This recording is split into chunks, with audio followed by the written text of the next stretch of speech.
Hi, welcome to Theology Thursdays, where we talk about the upcoming Sunday's Mass readings in the Catholic Church, and we try to figure out how they fit in with each other and what they have to do with our daily lives in between Sundays. I'm your host, Nathan Stell, and I'm joined by my mom, Laura Stell, and my wife, Casey. And we're going to be talking about this coming Sunday, which is the first Sunday of Lent.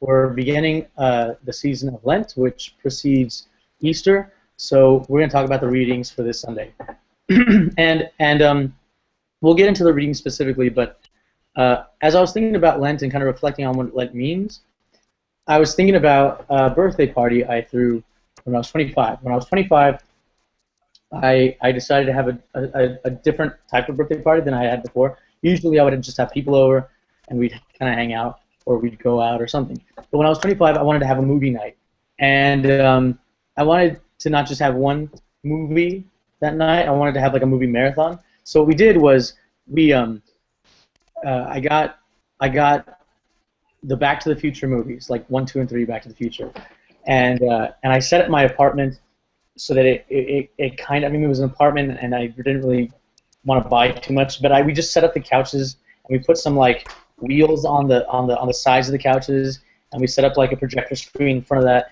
So it kind of was like this drive-in movie experience in my apartment, and and since it was Back to the Future, and in the first movie they go back to the 50s, we had banana splits, and we had you know some like 50s kind of like soft drink kind of things, and kind of older looking glasses, and that's what we did for my birthday, and it was a really cool experience. It was really nice, and it was a tradition that kind of started that kind of went on for a couple of years, and I was thinking about that because that's kind of what Lent is, and I know that sounds a little weird maybe, but that's kind of what Lent is. It starts with the anticipation of a celebration, like my birthday party. Like the preparation for my birthday party started with the anticipation of the birthday itself, and in this case, we're starting Lent with the anticipation of Easter, and we recognize this truth that we believe, and we give ourselves 40 days to prepare for the coming of Easter.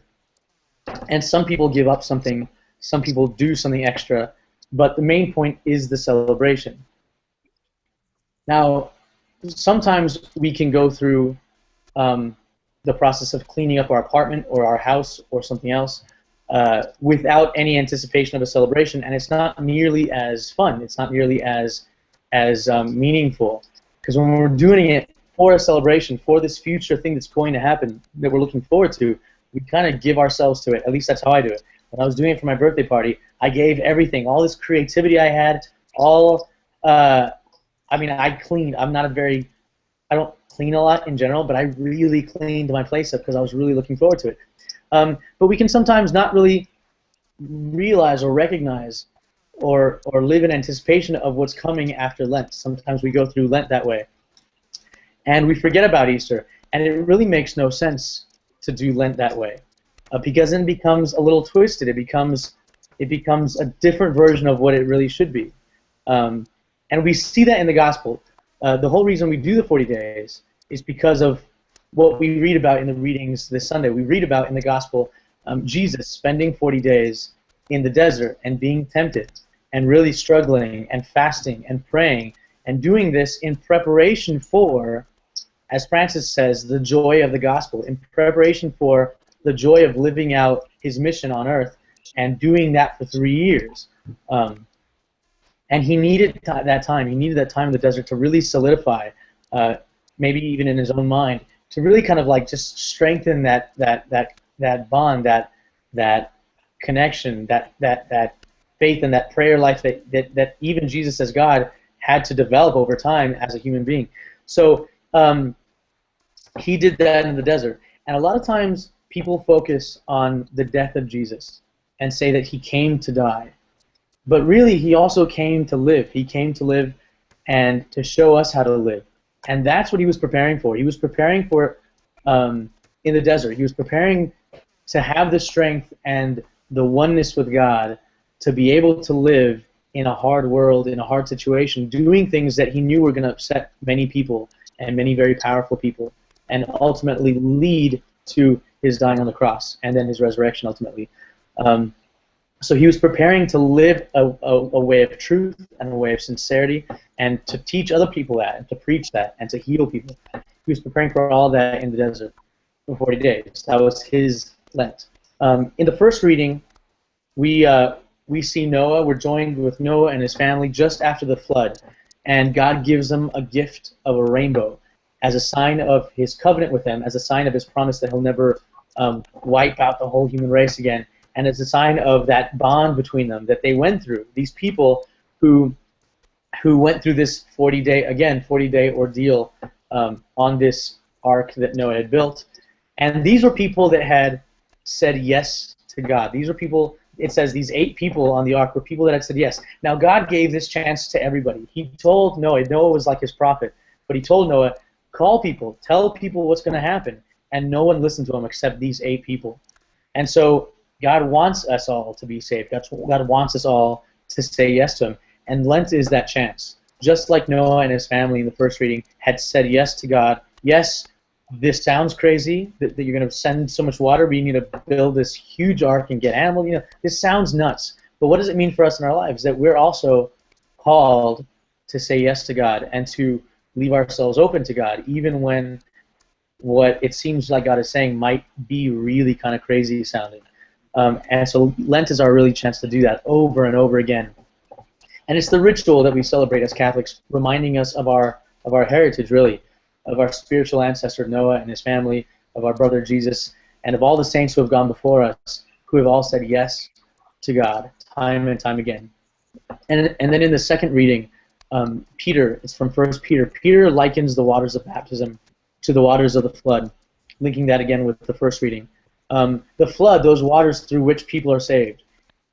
And baptism, leading into the question for today, for this video, baptism is the sacrament. It's this outward sign of a reality, of a spiritual reality that exists, that is there. And I ran a half marathon a couple years ago. I'm not really in shape to do that anymore, but I ran a couple years ago. I ran a half marathon, and I set up this special calendar, this thing that I put in a very special place that I never moved and that I checked every single day.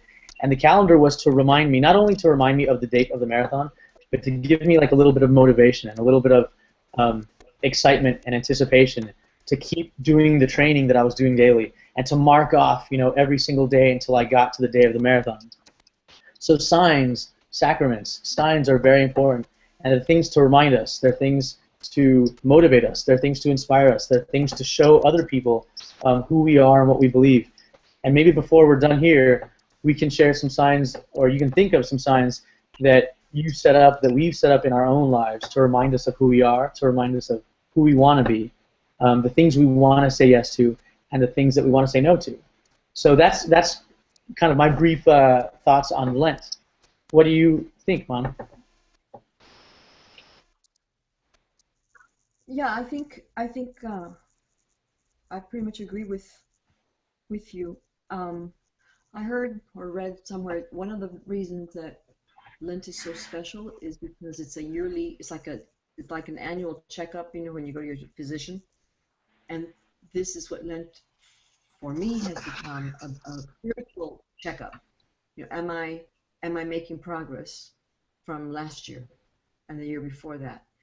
And it sort of helps me also keep from being too judgmental of myself.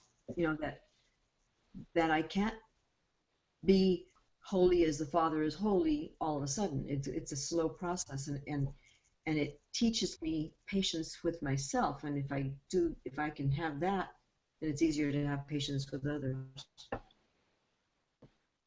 Yeah, definitely. Does that make sense? Um, yeah, definitely. What are some things that, I don't know if you want to share what you're doing now or what you're like reflecting now for Lent, but like what are some things that you do, thinking of it as a spiritual checkup?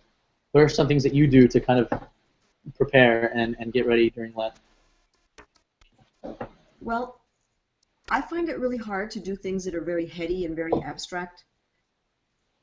So what Hmm. I find myself doing is checking up on my relationships with other people, Yeah. and also my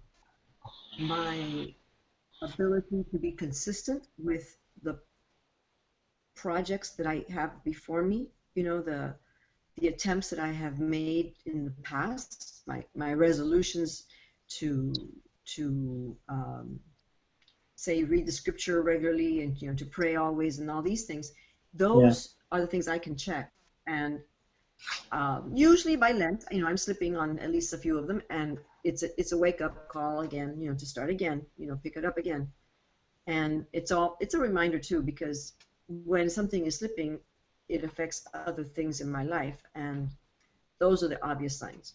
So Sure. if my relationships, if I've lost track of friends, if I haven't made time for family, if I haven't been consistent with my prayer life, if I haven't um, been able to finish project because I'm not really focused on what I need to be doing, then this is like, okay, so why? What am I doing? What have I stopped? How did I stop being consistent? How did I stop making time for others? Why am I now more wrapped in myself? And Yeah. that brings me always back to God. And once I'm right with God, then everything else seems to take its place. Its correct place. Yeah, definitely. There's a thing called in thinking about that you're reflecting basically, right? You're reflecting a lot on what are my relationships, like you're saying, and Yeah. there's a thing called the examen, and Mm-hmm. and it's Divisions. not the examination of conscience, but the examen. And the examen is that. So really short, like Ignatian reflection Mm-hmm. on your day and how it went. And often people do it Mm-hmm. at night, but you don't have to do it at night. You can do it in the morning, or you can do it in the morning when you wake up, and at night. And basically, it's the analogy, or the acronym is Saint Pat, and the S stands for Spirit. You kind of call the Spirit of God to be with you. Like a good thing to do whenever you're praying anyway. The T, Saint, is for Thanksgiving. You're giving thanks to God for the day, for the things that happened, for Right. just all the ways that your life has worked out that day. And then Pat, the P stands for presence, and you kind of just reflect on like when you felt that God was present, or maybe when you were present to God that day, or to other Mm-hmm. people. And the A stands for absence. When did you not really feel God's presence? When did you feel like maybe He wasn't there? When did you feel like maybe you weren't there and available to Him or to other people? Um, and then the T in Pat, St. Pat, stands for tomorrow. Like a little kind of reflection on what do you want to do tomorrow? How do you want tomorrow to look different, to feel different than today? And it's again, it's an Ignatian exercise and reflection tool to help you just kind of go through your day and really and do what you're saying. Really, just take stock of where you're at in your life and Right. with the relationships around you and with God. And I think it's a good tool Mm-hmm. to just do in general. One of the things I was reading online was just reminding people of something that I tend to do a lot.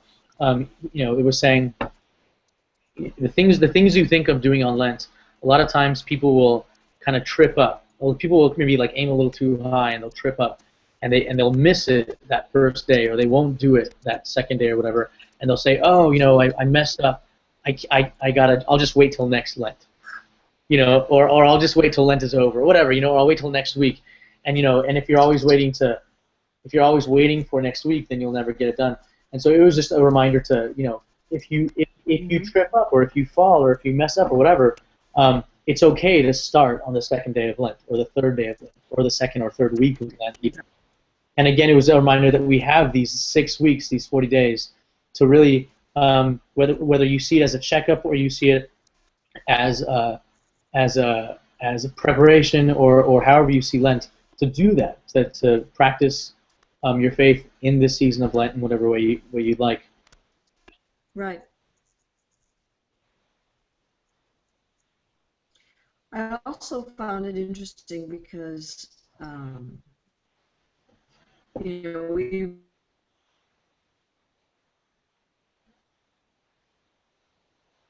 Uh-oh, I think you got stuck.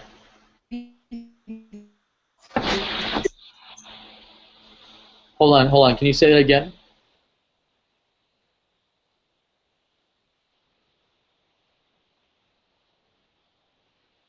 I feel like the person, like the weatherman, who can't hear the anchor, and and they have to like go to like the clip of the panda because that's all they have that works.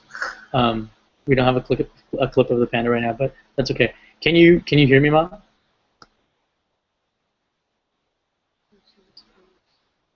I think you froze. Oh, I don't know if you can hear me, but you're totally froze right now, and I can't hear anything. And starting Lent, starting with the reading from Genesis 9.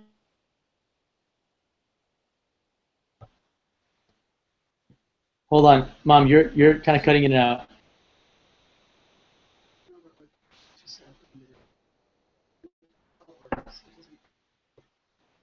Okay. All right. So I'm really sorry we lost my mom. So I'll just end it right there, and I wish everybody a good Lent, a very productive Lent, and something that again to point the way that it led Noah, the 40 on the ark, led Noah and his family closer to God, the way that baptism leads us closer to God, and the way that Jesus in the desert for 40 days, even Jesus did that in order to get strengthened with God, strengthened within himself, and able to do his mission on earth. And we'll see you next time.